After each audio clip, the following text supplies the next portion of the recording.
અને વેણી ના આપીએ તો ગ્રાહક ક્લિયર કરે છે કે નહીં લેવું, બરાબર।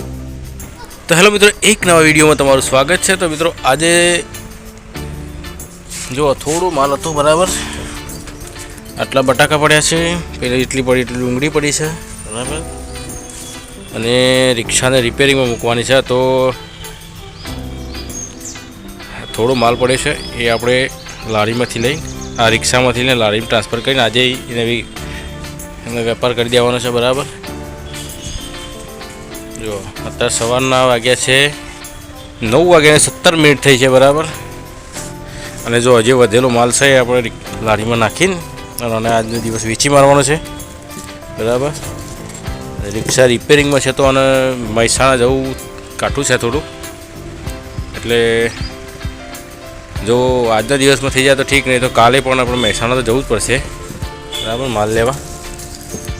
તો જો આ થોડી ડુંગળી થોડી ડબલ ને એ થોડી વધી છે, જો સારું વેણીને આપવા દેવામાં આ તકલીફ છે,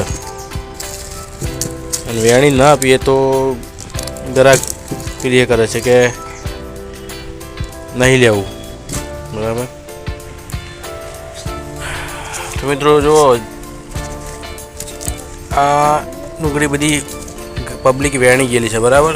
જો બે કટ્ટોમાં વેણી જતા વેણતા આટલું વધ્યું છે, નહીં વેણતા તો કે નહીં વેણવા દેતા કે નહીં લેવું, બરાબર।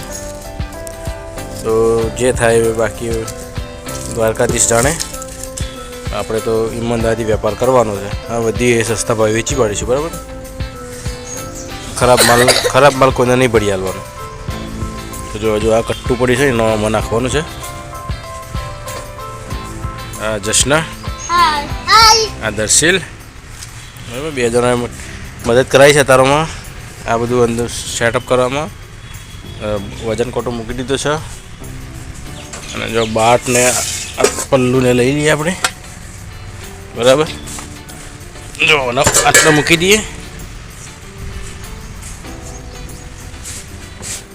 જો રિક્ષામાં લોચા તો સીરીજ બધા જો ઓઇલ લીક ટપકે જાય છે પછી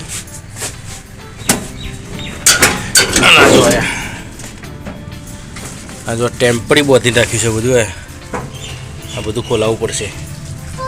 આ ઓઇલ લીકેજ થાય છે, બરાબર। અમારા કારીગર છે, રિક્ષામાં ભણવા કરતાં રિક્ષામાં વધારે ધ્યાન થવાનું। જો બેસી ગયો ને 2 જણા।